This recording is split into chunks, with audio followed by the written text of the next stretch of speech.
Brother's Keeper is a story that revolves around two twin brothers, Andy and Pete, that grow up in the 1950s in a small town called Bainbridge, Georgia. Gonna tell him about Uncle John. Claims has misery, but has a lot of fun, oh baby. Yeah, yeah, baby. Woo. Marker. Action.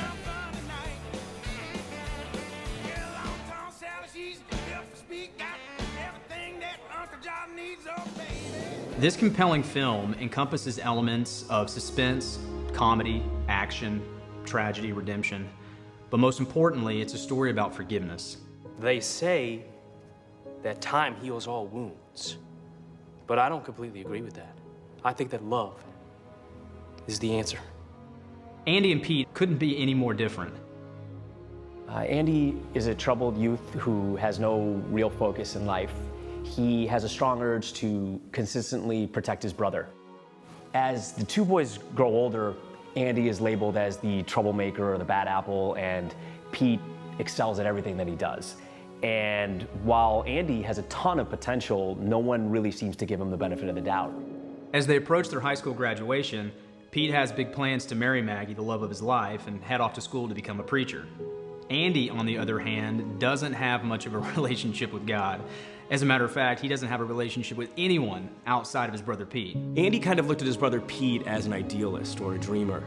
He can only see people for what they are, not for what they could be. This notion is really put to the test when Gordon Lee Master begins to harass the brothers. What's your bid, Lee Master? Don't. My character Gordon is an extremely arrogant guy. He is the son of the wealthiest man in town, and he always gets what he wants. He also hates Pete and Andy. What's sad is to see a cheap leather jacket on a nosebleed. Would you pick up some old-fashioned tips from the city jail? You don't have to take it out on poor old me. Well, Andy, maybe I hate you both. Now, Gordon has always had a crush on Maggie Malloy, who loves Pete, and for the first time in his life, doesn't get what he wants. What does Pete have that I don't have, huh?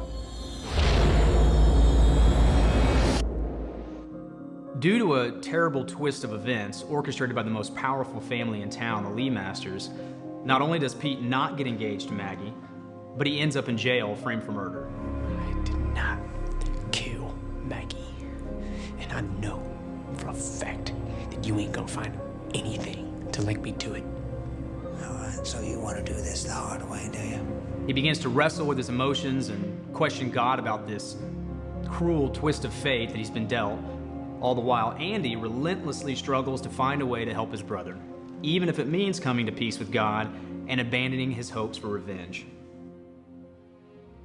Ginny is like the Judas of the story in the sense that she idolizes Maggie. She adores Maggie and envies Maggie's looks. I'd kill to have a dress like yours.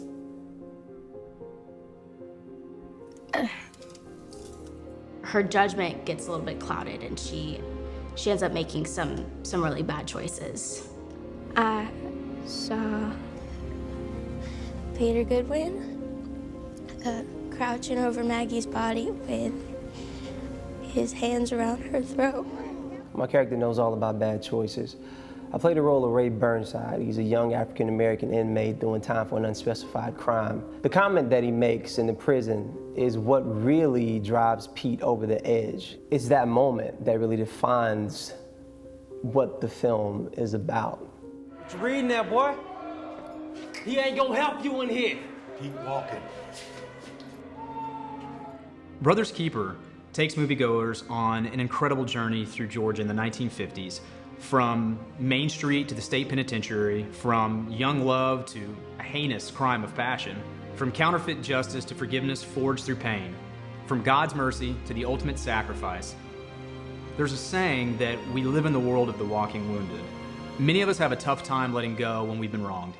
And while revenge may seem sweet, Brother's Keeper is a powerful reminder that only forgiveness can truly heal. I read one time about the charm of fishing is that even though you're in pursuit of something that's elusive, it's attainable. It's like a perpetual series of occasions for hope. And you don't ever know when hope's going to spring up. Or redemption. So we've got this movie. It's completed, ready to go, and we want to share it with you. But there's a problem. It's not your typical big-budget Hollywood film with studio backing. What we're asking from you is if you could help spread the word. Join our team and help us get the movie out there. Now we're partnered up with this group called Tsitsi. It's a great new concept for independent filmmakers like us. We actually have a way for you to help, and today we are asking you for your help. Tsitsi is a win-win for everyone. It gives theaters what they want, you. And it gives you what you want. Great new films to see with your friends and family. It works like this. Go to Tsitsi.com and reserve your seats to Brothers Keeper today with your credit card, and pay only when your local movie theater fills up. Maybe you have friends in Boise you think would love the film. With a few clicks, you can gift them reservations to their local theater. And if you don't see your local theater listed, simply start a campaign to bring Brothers Keeper to your city. We open in theaters on September 20th. Go to the website and reserve your seats, and please do it today. As soon as the video ends, please. Because the sooner we fill up each theater, the more screens it'll be on. We would love for you to see this movie, so please tell your friends, tell your family, get the word out, and help us get Brothers Keeper into more theaters. You can help us right now today by reserving seats at Tsitsi.com. When a theater gets to 500 seats pre-sold for opening weekend, Brothers Keeper is coming to your town.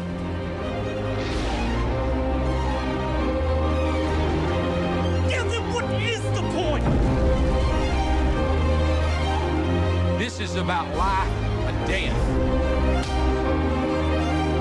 I'll ruin everything. I'm the screw-up.